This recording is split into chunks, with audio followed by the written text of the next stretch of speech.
the merry-go-round broke down. We went round and round. Each time with his feel a kiss while the merry-go-round went. The merry-go-round broke down, and the man said down this town. The lights went low, we both said, oh, when the merry-go-round went.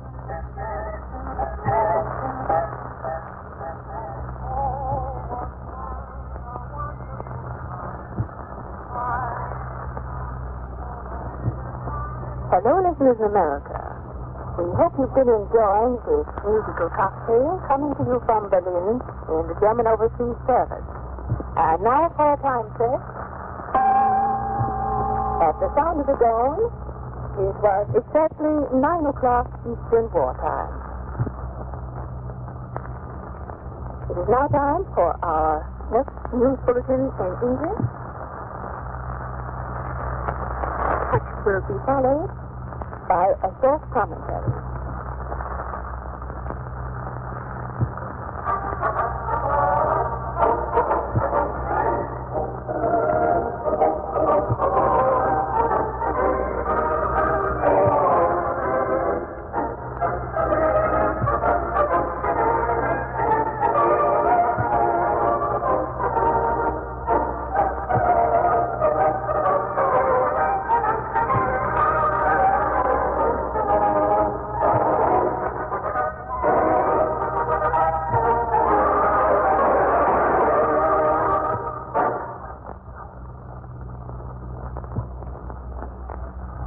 And here are the news in short form. The invasion done. The German troops south of Caen consolidated their positions and held them against all enemy attacks. American formations west of St. Lo continued to attack with strong forces. A small unit of 20 tanks penetrated to the Tennessee area. 45 tanks were destroyed west of Colombo yesterday. The new German weapon.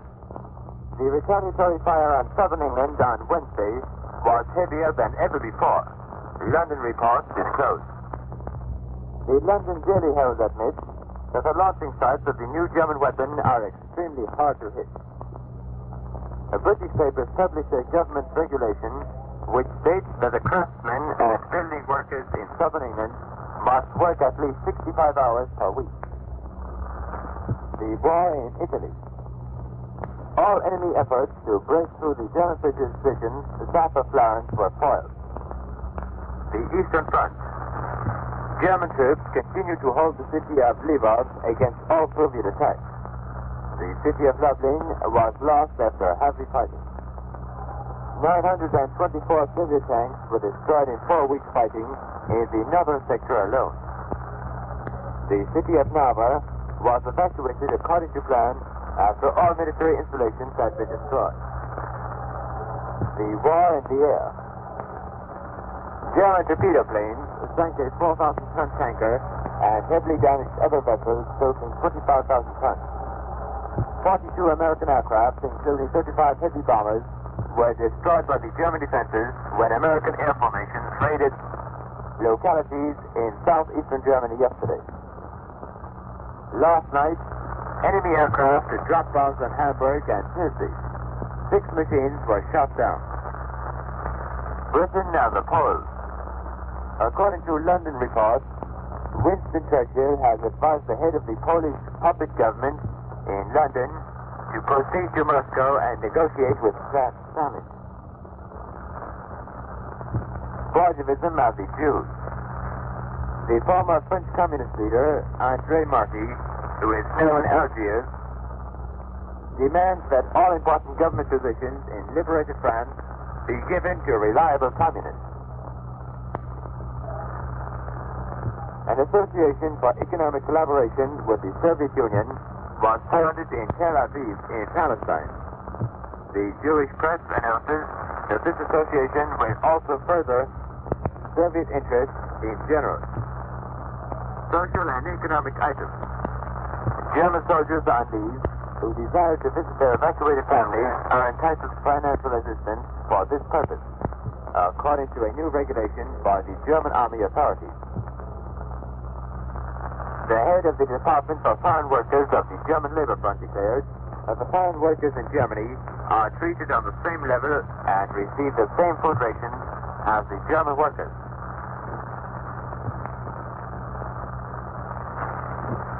Dr. Devil's address, announcing an all-out intensification of Germany's war efforts, is headlined by all German newspapers today. Dr. Devil's statement that the necessities of total warfare will take precedence over all other needs in the life of the German nation is particularly emphasized. His call for more soldiers for the front and more workers for armament factories is another front-page feature, while his announcement that the mobilization of Germany's entire national working and fighting strength guarantees her ultimate victory is quoted with particular enthusiasm. German people welcome the fact that energetic measures are going to be taken to ensure that no manpower is wasted. Berliners who are best acquainted with Dr. Devil's energy and efficiency are confident that their doctor will handle this problem as well with his customary speed and matter-of-factness. That is the end of the news. You may hear the next news bulletin at 10 o'clock Eastern Wartime. And now you will hear an English version of the article published in the week's issue of Das Reich by Reichsminister Dr. Douglas under the title Surpassing the Enemy's Head Start.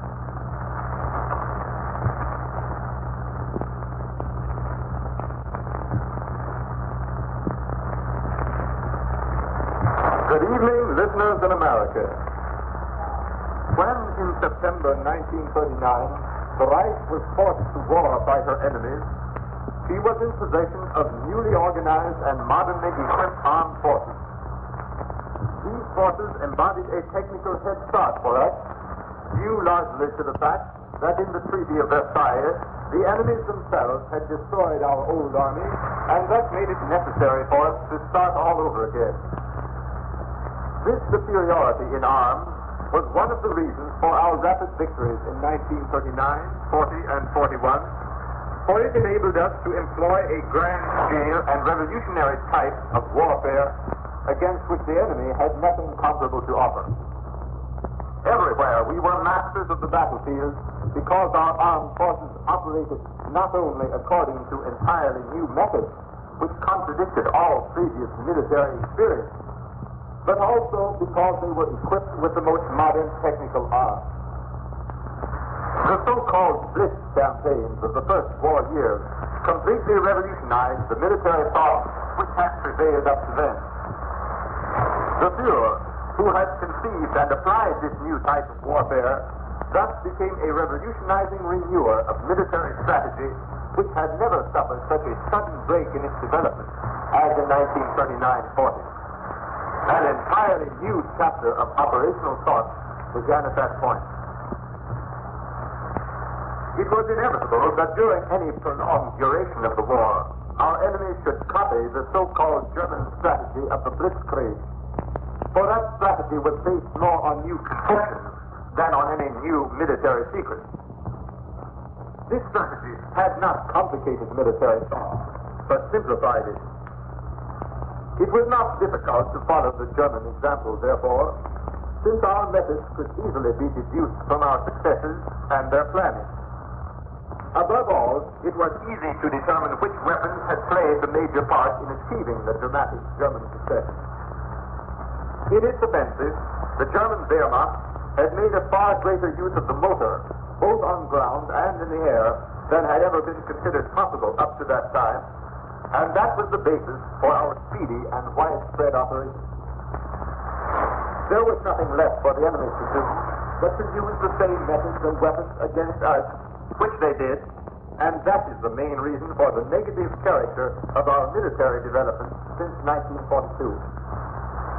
For just as we had gained a head start over the enemy by having been forced by circumstances to rebuild our armed forces in the years from 1933 to 39, so the enemy now enjoys the same advantage compared with us. In many fields, they had to start all over again, and were not bound to existing forms, which was unfortunately not the case with us. In addition, the enemy produced a few new but far-reaching inventions which revolutionized certain branches of modern warfare. For instance, the so-called Rotterdam apparatus, which enables the enemy air force to fly over the Reich and, despite bad weather, roughly make out the outlines of such objectives as large cities. That was the cause of the enemy's terror attacks on our cities during the past fall and winter. We are not ashamed to admit that the invention of the Rotterdam apparatus came more or less as a surprise to us, and that we have taken a long time to develop powerful defense means against night air attacks carried out with the assistance of that mechanism. The British will also need a long time, however, to develop similar countermeasures against the employment of our V1 weapons. In this respect, therefore, the cases are now exactly reversed, and not by accident, but as a necessary result of the development of military techniques on both sides. We, too, after recognizing the enemy's temporary superiority in certain fields, have had to start again from the beginning. We soon saw that we could not beat the enemy simply by outproducing them in their own sphere, but only by creating new means and methods. The necessity was not only to catch up with the enemy's head start, but to surpass it. That has been done in the most various fields during the course of the past 2 years. The results of this decisive development will begin to appear more and more on the battlefield. The employment of our V1 weapons is only the introduction, and if it has already caused such a stir among the enemy, we can look forward with high hopes to further development. The decisive factor about this new development is that it will take place within a completely new framework, and therefore we can justly expect that the enemy will be faced with utterly new facts and in a state of unpreparedness. The essential advantage of our V1 weapon is not so much that it is automatic, but that it has completely demoralized the enemy defense system. The same will be true of our other new weapons, which in the near future will be employed in the most various forms. Of course, every weapon has its counter-weapon. The history of military development shows no example of the failure of such counter-weapons to appear. But experience proves that it takes considerable time until such counter-weapons can be discovered, and even longer time until they can be produced and employed. And this time is decisive. The significance of the normal waiting period we ourselves have experienced during the past 2 years of aerial warfare. We were forced to organize a considerable part of our national energy in order to cope with the difficulties resulting from it. If today, therefore, we are not all too far removed from the appearance of new weapons, the same difficulties will necessarily develop for Britain, which lies within easiest reach and deserves the severest punishment for its barbarous methods of aerial warfare. The technical results of our having surpassed the enemy in certain fields are in large part already in the production stage, and only a minimum still in the experimental stage. We would be ashamed to speak thus if the facts did not justify our so doing. Not long ago, we inspected modern German weapons, the sight of which not only made the heart beat faster, but for a moment caused it to stop beating. We do not say that in order to bluff or boast. We have always been certain of the justice of our cause, and consequently of its success, especially so during the critical phases of this war. We do not necessarily need the confirmation of technical science in order to convince us of the certainty of our coming victory. We believe in it because we believe in the German people. Furthermore, there are a number of other historical grounds which relieve us of any doubt as to our final success. But it is inspiring, nevertheless, to see the firmness of our thinking and views confirmed by hard facts, and that is the case in our armament production today. It is not too much that we are on the way to overcoming once and for all the crisis in our military, that we are on the way to overcoming once and for all the crisis in our military technique which has so hampered our warfare during the past 2 years. That took time, and it will take some more time until it has finally been completed. But we are no longer helpless in the face of the enemy onslaught or unable to do something about it. German inventive genius has stood the great test. The world has to wait a long time before it spoke up again, but soon the hour will come. It is also decisive that our production will be in a position to manufacture these inventions of our science in sufficient quantities. Here we have taken all possible precautions in order to guarantee that no vacancies should turn up. The enemy is laboring under a fateful illusion if they believe that their air attacks have so severely damaged our production apparatus that it is more or less incapable of new activity. Here, too, necessity has been the mother of invention.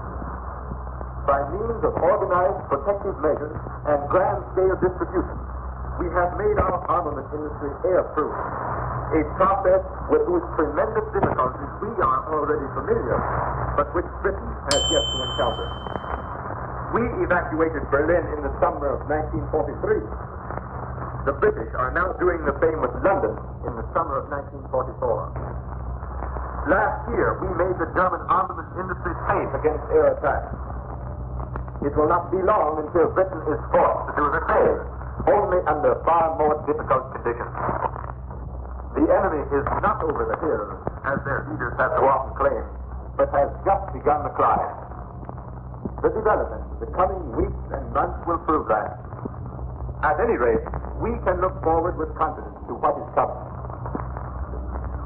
We shall not tire of repeating our opinion furthermore, stated at the start of this worldwide struggle, that war is a historical event which can no more be decided alone by technical science than by political or economic or moral means.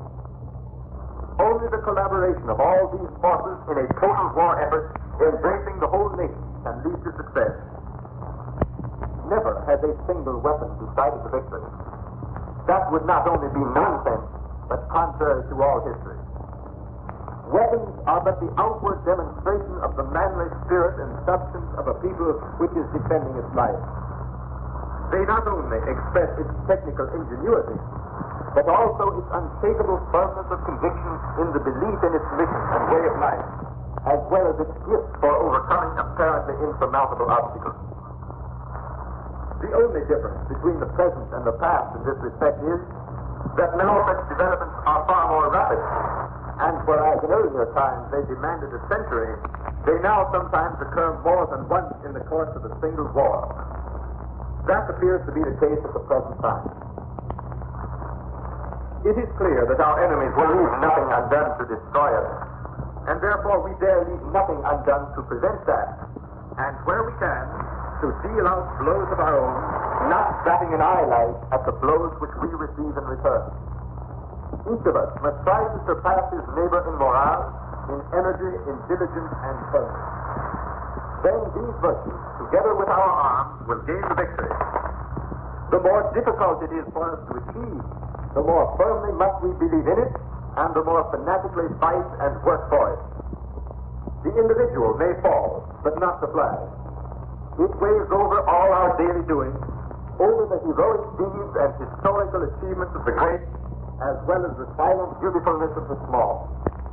It does not wave in the puny breezes of daily events, but only in the great storm of history.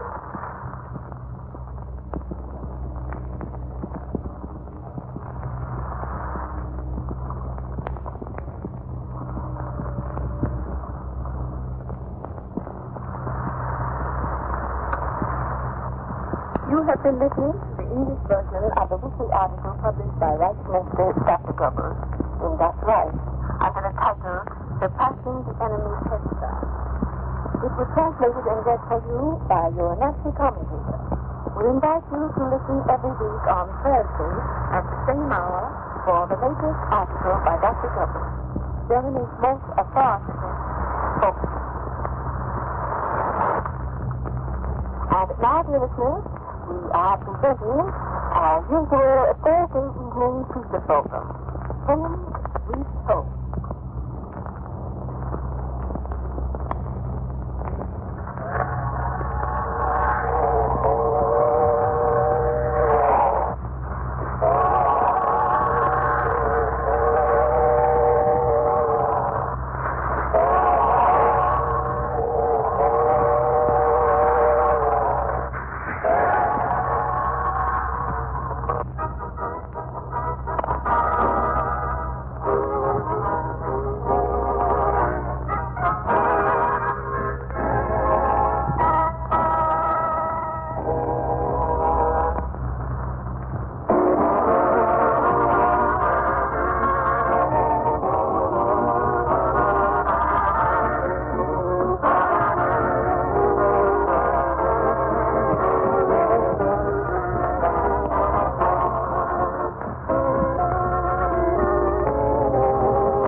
This is Ruth calling the American Expeditionary Force in the far corners of the world tonight with their home program.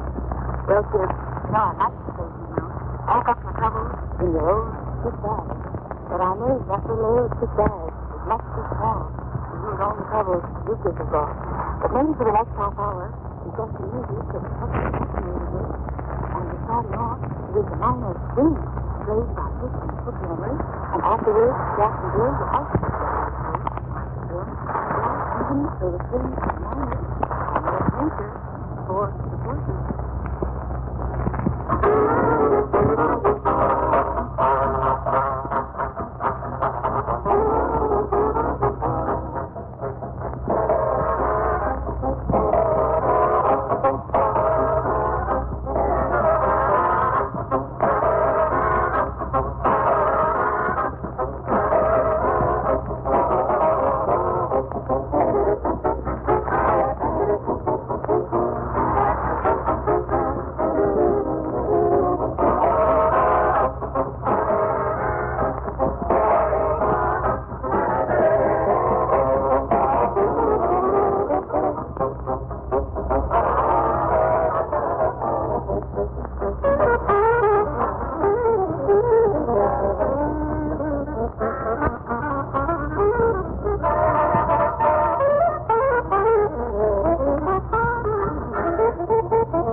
course, they didn't like that piece. Well, they must be hard of hearing, is all I can say, because that was a grand loose interpretation of Harry Tight.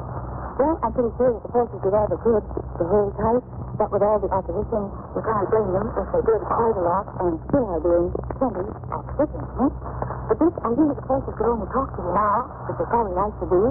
Sorry they can't see you now till they're smiling face to you.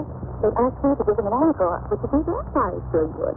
Well, let's go back to Italian musical history now, a little more remote than that of Harry Tight, the caravan. Ever see any of them around the desert? You boys who are trying to hurry down French North Africa? All right, here's a caravan for you.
Dixie was giving them the forces some very bad ideas.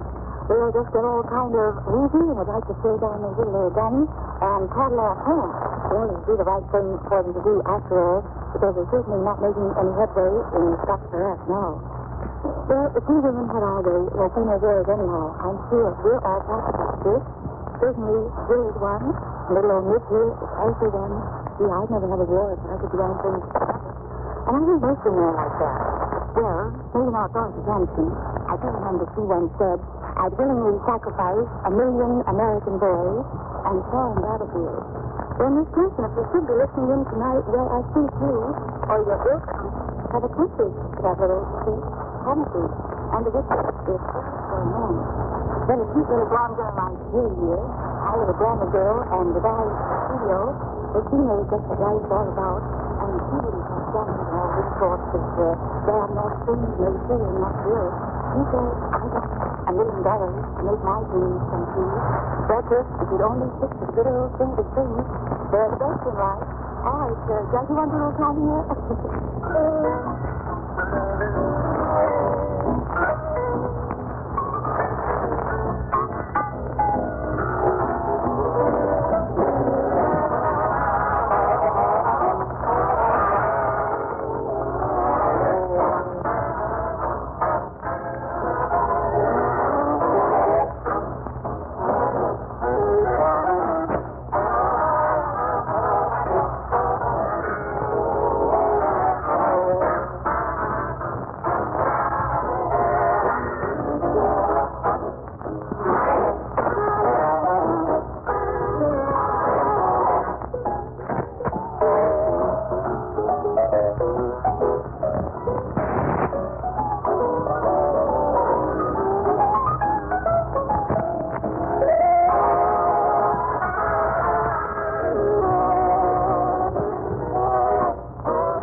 need a bursting talent to tell my troubles.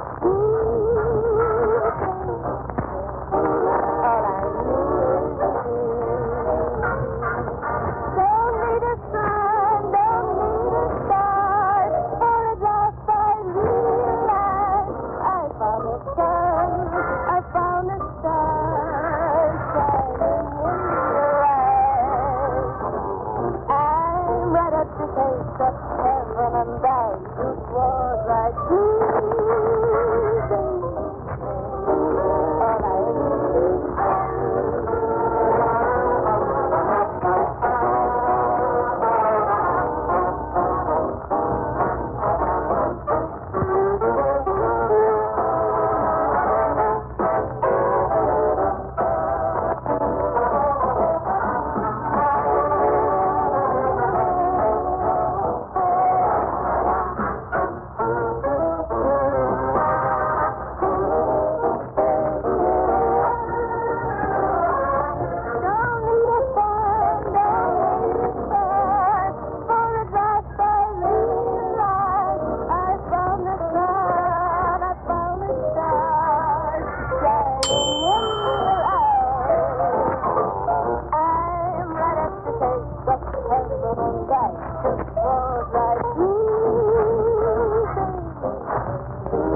All I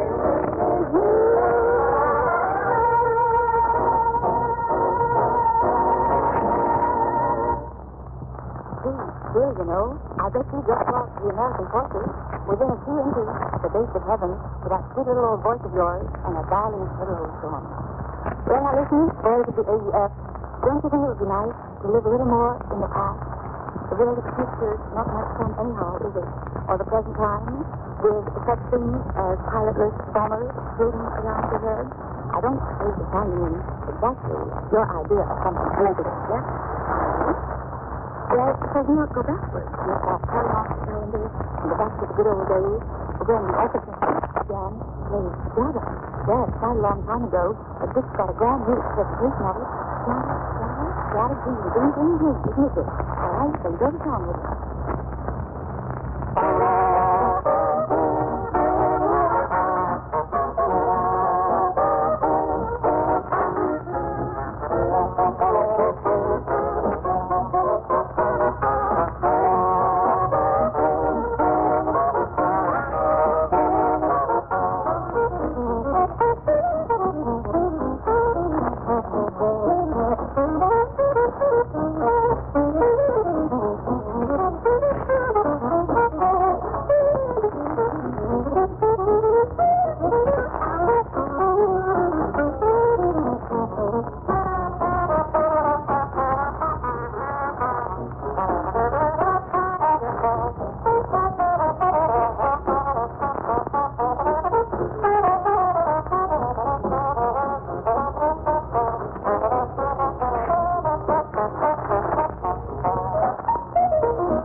Thanks a lot, Mr. Van Doody. Well, there sure is no getting away from it. There's nothing but good old tune. And I'm sure these horses appreciate them. The older they are, the more they love them. And here's another one. You're older than you. It's Jim. That's for you. Very nice. And it's done by Jack and Lucy.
Bye.